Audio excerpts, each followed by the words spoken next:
ከቤት ደውለውልህ ነበር? ኖ ከቤት ደውለውልህ ነበር? ከቤት ደውለውልህ ነበር? ስለዚህ አይ ታናሽ በጣም አግባግባ ሲል ሚስት የት ናት? ድሮ እንዳልኳችሁ የበፊት ተማሪዎቻችን ተረርታችሁ እንደገባችሁን ኢትዮጵያ ላለ ወንድምሽ ወይም ባልሽ ገንዘብ እየላካችሁ በየወሩ ሊሰለቻችሁ ይችላል። ብዙዎቻችሁ ይሄን ላኪልኝ አይሞላም። ይሄን ከምታረጉ እኛ ጋር ዩቲዩብ አስመዝግባችሁ በአንድ ወር ውስጥ አሰልጥነን ዩቲዩበር ሁነው የራሳቸውን ገቢ መፍጠር ይችላሉ። እናንተ እንኳ ባይመቻችሁ ባላችሁን ወይም ወንድማችሁን የራሳችሁን የሆነ ሰው ዩቲዩብ አስጀምራችሁ የራሱን ገቢ እንዲያገኝ ማድረግ ትችላላችሁ።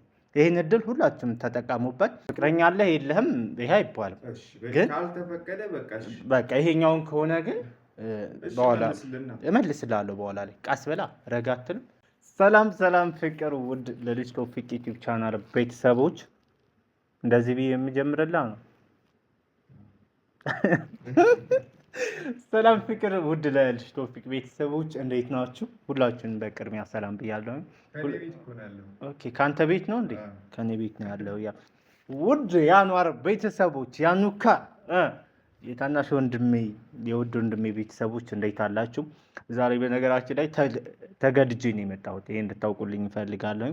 ከእንቅልፍ ተነስቼ ካለ ፍላጎቴ በግድ ፊት ለፊቴ ማስፈራሪያ ዛቻዎች እየደረሱብኝ ስለሆነ በቅድሚያ የሆነ ነገር ብሳሳት ወይም የሆነ ነገር ብናገር ከአቅሌ ወይም ከልቤ እንዳልሆነ እንድታውቁልኝ።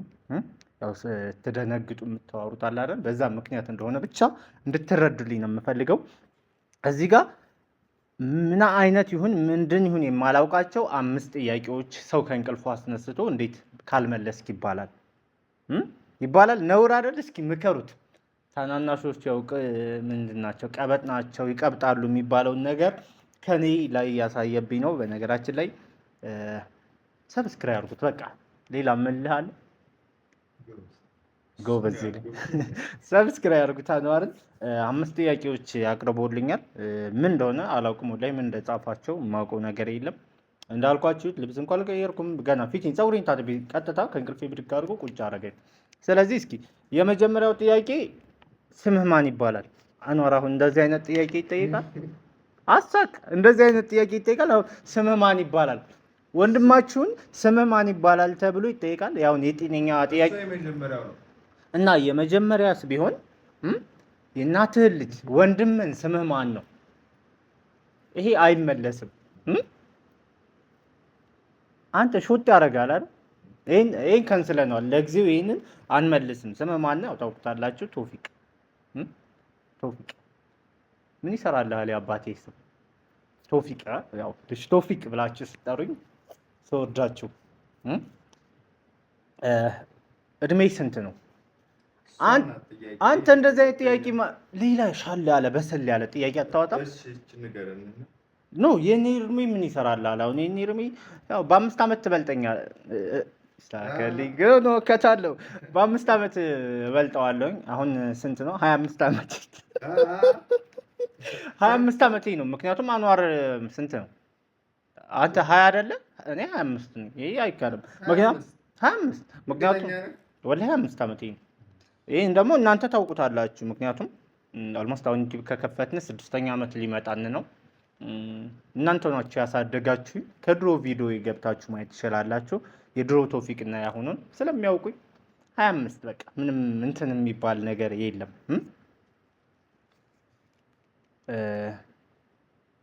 ፍቅረኛ አለህ? አንተ ምን አይ ደደቡናል። በቃ አደድበው ነው የላኩህ ወይስ እንደዚህ አይነት ጥያቄ ነው? ፍቅረኛ አለህ አይባልም። አንተ ሙስሊም አይደለም? እንደውም ሰብስክራይቡን አንሱት። ሙስሊም አይደለም? ሙስሊም ማንሳት አያነሱትም። ይወዳሉ። ፍቅር ናቸው እኛ ጋር። በድጋሚ ይሄ እንደዚህ አይነት ጥያቄ አይጠየቅም። እሺ አግብተሃል አላገባህም ነው ኖ አግብተሃል አላገባህም ነው የሚባለው። ፍቅረኛ የሚለውን ለጊዜው ጥያቄውን ቀይር። እሺ ምንድን አግብተሃል መች ነው የምታገባው? እሺ ቆይ እሱን ወደኋላ ላይ መልስልሃለሁ። መች ነው የምታገባው የሚለውን ይሄ ትክክለኛ ጥያቄ ነው። ፍቅረኛ አለህ የለህም ይሄ አይባልም። ግን በቃ ይሄኛውን ከሆነ ግን በኋላ እመልስልሃለሁ። በኋላ ላይ ቀስ ብላ ረጋ አትልም?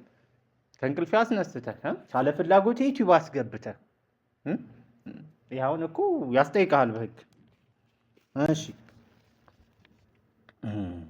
ዩቲዩብ ላይ ለምንድን ነው የምጠፋው? ይሄ ነው በቃ የበሰለ ሰው ንግግር እንደዚህ በቃ እኛ የምንፈልገው እችኛው ጥያቄ ነበርሽ ነው። ይሄኛው ጥያቄ ሳይሆን ላይ የበሰለ ሰው ጥያቄ ለምንድን ነው የምጠፋው? ትክክል ናቸው። ይሄ የብዙዎቻችሁ ጥያቄ ነው። ላይክ ብዙዎቻችሁ ታውቃላችሁ ብዬ አስባለሁ። በጎን ስራ አለኝ ደግሞ ከስራዎች መካከል አንዱ ዩቲዩብ ማሰልጠን ነው። በተለያዩ ሀገራት የሚኖሩ በአረብ ሀገር፣ በአውሮፓ እንዲሁም ኢትዮጵያ ካሁን በፊት አንድ ጊዜ ያስመረቅናቸው አሉ። ያው በአካል ተገኝተው ዩቲዩብ ተምረው ስኬታማ ሁነው ብዙ ተማሪዎች አሉ እና አሁንም ዩቲዩብ እየሰሩ ያሉ ልጆች አሉ፣ የኛ ተማሪዎች የሆኑ ማለት ነው። እንዲሁም በዚህ አጋጣሚ ዩቲዩብ መስራት የምትፈልጉ ወይም ካላችሁ ስራ ላይ ጎን ለጎን አረብ ሀገር ልኮኑ ትችላላችሁ፣ አውሮፓ ልኮኑ ትችላላችሁ፣ ኢትዮጵያ ልኮኑ ትችላላችሁ። የትም ቦታው ናችሁ ባላችሁ ሰዓት ጎን ለጎን ከኛ ጋር ዩቲዩብ ቻናል መሰልጠን ትችላላችሁ። ላይክ ለአንድ ወር ነው ስልጠና የምንሰጠው። አሁን ኦልሞስት 9ኛ ዙር ምዝገባ ጀምረናል። ገብታችሁ መመዝገብ ትችላላችሁ። ደግሞ ደስ የሚለው ማታ ነው። ከምሽቱ 3 ሰዓት ጀምሮ እስከ ምሽቱ 5 ሰዓት ድረስ ነው። ላይክ በዛ መካከል ስራ ላይ ልኮኑ ትችላላችሁ፣ ላይመቻችሁ ይችላል። ያ ደግሞ ያመለጣችሁ በላይቭ ስለሆነ የምናስተምረው ላይቭን የምናደርጋል ስክሪን ሪከርድ ተደርጎ ለእናንተ ለተማሪዎቻችን ብቻ ይለቀቃል ማለት ነው።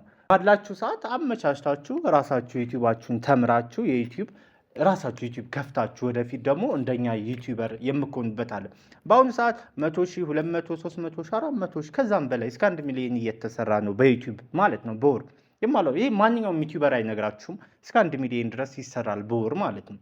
ስለዚህ እናንተም ሁለተኛ ከሀገራችሁ ሁናችሁ እስከ 1 ሚሊዮን ይሰራል። እናንተም በዚሁ አጋጣሚ ዋይፋይ አላችሁ፣ ኔትወርክ አላችሁ፣ በተለያዩ በሰው ሀገር ሁናችሁ ጎን ለጎን ዩቲዩባችሁን ሰርታችሁ ከዛ ገንዘብ ስትሰሩ ወደ ሀገራችሁ ገብታችሁ ሀገራችሁ የተለያየ ሀሳቦች እየፈጠራችሁ ዩቲዩብ እየሰራችሁ የራሳችሁን ገቢ ማግኘት ትችላላችሁ። ይህን ደግሞ እኛ እጥር ምጥን አድርገን የ1 ወር ስልጠና አለን። በዛ ላይ ደግሞ ለየት የሚያደርገው ከአሁን በፊትም ያው ተማሪዎቻችን ታውቃላችሁ፣ እዚህ ጋር እንደምትመለከቱት በቆይ ላሳያችሁ ሪከርድ አለ ተማሪዎቻችን ስናሰለጥን ማለት ነው። እንደዚህ አድርገን በኦንላይን ነው የምናስተምረው በሚገባችሁ መልኩ። ከዛ ባሻገር ደግሞ ለየት የሚያደርገው ስጨርሱ ዩቲዩብ ቻናል ከፍቼ የምሰጣችሁ ራሴ ነኝ። ለእያንዳንዳችሁ ተማሪዎቻችን ዩቲዩብ ቻናል ከፍተን እንሰጣለን፣ ተጠቀሙ። ወይም ድሮ እንዳልኳችሁ የበፊት ተማሪዎቻችን ተረድታችሁ እንደገባችሁ ኢትዮጵያ ላለ ወንድምሽ ወይም ባልሽ ገንዘብ እየላካችሁ በየወሩ ሊሰለቻችሁ ይችላል። ብዙዎቻችሁ ይሄን ላኪልኝ አይሞላም። ይሄን ከምታረጉ እኛ ጋር ዩቲዩብ አስመዝግባችሁ በ1 ወር ውስጥ አሰልጥነን ዩቲዩበር ሁነው የራሳቸውን ገቢ መፍጠር ይችላሉ። እናንተ እንኳ ባይመቻችሁ ባላችሁን ወይም ወንድማችሁን የራሳችሁን የሆነ ሰው ዩቲዩብ አስጀምራችሁ የራሱን ገቢ እንዲያገኝ ማድረግ ትችላላችሁ። ይህን እድል ሁላችሁም ተጠቀሙበት። ለምሳሌ እኔ አሁን ድሮ ውጭ ሀገር እንደነበርኩ አረብ ሀገር እንደነበር ታውቃላችሁ አይደል? ለስራ ነው የሄድኩት እንደማንኛውም ሰው። ወይ በግ ልጠብቅ ወይም ፍየል ልጠብቅ ወይም የራሴን የሆነ ስራ ልሰራ ነው አይደል? በቃ እዛም በግ እየጠበቅኩ እርሻም እየሰራሁ ይሄ ማፍረበት አይደለም፣ ስራ ነው። በቃ አንድ ሰው ለማግኘት ገንዘብ ለመያዝ ብዙ ነገር መስዋዕትነት ይከፍላል፣ እንኳን በንጹህ ጉልበቱ የሚሰራው ማለት ነው። ስለዚህ ጎን ለጎን ዩቲዩብ ከፈትኩኝ። በቃ የሆነ ሳየው ላይክ አረብ ሀገር የሚከፈለኝ ገንዘብ አለ፣ ዩቲዩብ የሚከፍለኝ አለ። በስደት በህገ ወጡኝ ማለት ነው። እንዴ ይሄ ነገር የዩቲዩብ በልጦ ሳገኘው አገሬ ገብቼ በነፃነት ብሰራ ደግሞ ከዚህ በላይ ትርፋማ ሆናለሁ አልኩኝ። አላሳፈረኝም። አልሐምዱሊላህ እየሰራሁ ነው። እናንተንም ምርጥ ቤተሰቦች አፍርቻለሁ። መመዝገብ የምትፈልጉ ሰዎች እዚህ ጋር ስልክ አስቀምጥላችኋለሁ፣ ወይም ባለቤቱ ከፈቀደ ኮሜንት ላይ የስልጠናችን ግሩፕ አስቀምጥላችኋለሁ። በዚህ ስልክ ወይም እየደወላችሁ ዋትስአፕ፣ ቴሌግራም ሁሉንም ማናገር ትችላላችሁ። አሁን ጥያቄው ምንድን ነው? ቆይ ጥያቄ አለ መሰለኝ አንድ። እሺ ከጥያቄ በኋላ መልስልሃለሁ። እሺ ይሄም እኮ ለምን አታገባም? ቅድም ፍቅረኛ ለምን አልያዝክም? አሁን ለምን አታገባም? አገባለሁ ኢንሻአላህ። ሰው ባሰበው አይደለም፣ ፈጣሪ ሲያሳካው ነው ሁሉን ነገር። እኛ እናስባለን፣ እሱ ያሳካል ኢንሻአላህ። ወደፊት ስበብ አደርሳለሁ። ምንድነው በጣም አንጨር ቦታ ልቀቅልኝ ነው? ኖ ከቤት ደውለውልህ ነበር? ኖ ከቤት ደውለውልህ ነበር? ከቤት ደውለውልህ ነበር? ስለዚህ አይ ታናሽ በጣም አግባግባ ሲል ሚስት የት ናት? ገና ሚስት አላገኘሁም። ኢንሻአላህ ሚስት አፋልጉኝ ወንድማችሁን ሚስት አጥቻለሁ። ኢንሻአላህ አላህ ባለው ቀን ለኔ አላስመጣ አገባለሁ። እስከዛ ግን ላጤነት ወደፊት እንላለን። ጥያቄ የለህም መሰለኝ። ሌላ ጥያቄ አለ? ከዛ በኋላ ልጅ ምናምን የሚለው ልጅ እያየው ነው። አንድ መቼ የምትወልደው የሚለው ኢንሻአላህ ሚስቲቱ ትገኝ ካገባው ያማረ ትዳር ከያዝኩ በኋላ ወልዳለሁ። ከልጅ ቶፊቅነት ወደ ልጅ ማየት እንሄዳለን። ሌላ ጥያቄ አለ? ልተኛበት ወይም ውብዬ ጋር ልሄድ ነው። አሁን ወደ ውብዬ ልሄድ ነው። በነገራችን ላይ በዚሁ አጋጣሚ ሰሞኑን እያያችሁት ያላችሁት በውብዬ እና በናሂ መካከል የሆነ ችግር ተፈጥሯል። እሱ ያስተካክላል ብዬ ከቀን ወደ ቀን እንትን ለማለት ሞክሬ ነበር። ላይ እሱ ግን ወደ እኔ ነው ምክንያቶችን እያመጣ ያለው። እንደውም ስሟ ረዝም ነው መሰለኝ። ነገሮችን ወደ እኔ እያመጣ ነው። ላይ እኔ እሷ ታላቄ ናት፣ ማከብራት እህቴ ናት። ቢያስተካክል ይሄ የወጠጤነት ነገር ቢተው፣ ትዳር ነው፣ ልጆች አሉት አይደል? ልጆቹን አርፎ ቢያሳድግ እላለሁኝ። ብዙ አታስወራኝ። ልጅቱ እንትን እያለች ነው። ልሄድ። እወዳቸዋለሁ፣ አከብራቸዋለሁ። ካሁን በኋላ አልጠፋባቸውም። መልሱን ኢንሻአላህ ሚስት ሳገኝ አገባለሁ። የት ነሽ? ደውይልኝ እሺ።